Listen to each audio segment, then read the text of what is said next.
5G is a weapon. It's used by the military. Do you know these 5G millimeter wave technologies are used to scatter crowds? You know, they drive up in this technology when they want to scatter a cloud, and they put out these frequencies in a much higher power than 5G will be initially with us, but the same frequencies. And people scatter because they get the feeling their skin is on fire. Because the human body, including the skin, is an antenna. It interacts with frequencies, and it receives and transmits information. At the cutting edge of understanding of DNA, scientists know that DNA is a receiver-transmitter of information. And so we are electromagnetic, electrical organisms, transmitters and receivers of information. When our electromagnetic fields are in balance and harmony, we have health. We have psychological health, and we have physical health. The reason that this technological society is causing so much psychological and quote, physical disease is because these frequencies, technologically driven, and we live in this Wi-Fi world now and all the phone masts and all the rest of it, these technologically generated frequencies are scrambling the balance of the human electromagnetic electrical communication systems. And if you scramble them, you create a state of disharmony, dis-ease, which plays through to physical and mental, emotional, psychological dis-ease. And there's another point to this. The brain processes information electrically. It communicates with the cellular structure electrically. And it operates within a certain band of frequency.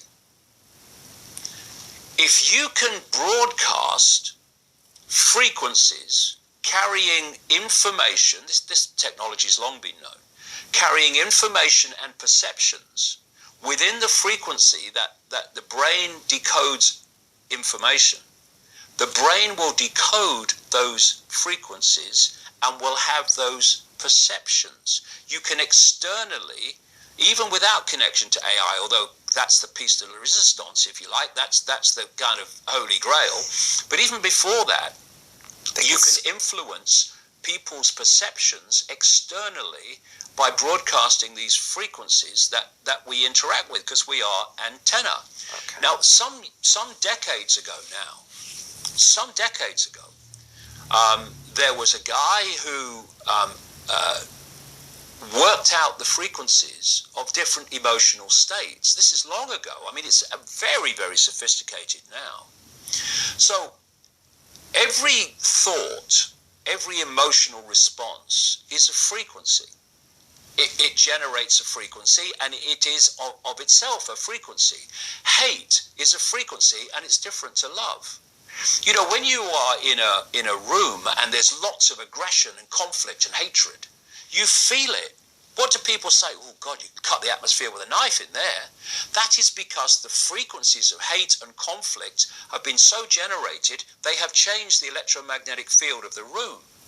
Okay, so 5G is going to be weaponized against us, potentially. Yeah, but the point being that they worked out the frequencies of various emotions, including rage and what have you. And basically, they can play across a community these frequencies without anyone knowing, and it starts to have an effect, and it starts to build rage, it starts to build anger, and people might not realize why they're feeling it, but they start to feel it. And then what they do is they trigger that with an event. Maybe some guy is attacked by the police or something, or somebody's arrested for something they didn't commit, and now there's the trigger. The blue touch paper's been lit of this manufactured frequency-driven rage, and you have mass riots and what have you, and people do things that they wouldn't normally do, and you can make people depressed. You know, the American military, they've admitted this. They have technology that fires frequencies at the enemy that basically breaks the enemy's spirit, so they give up and put their weapons down. This is the technology we're dealing with. Now, you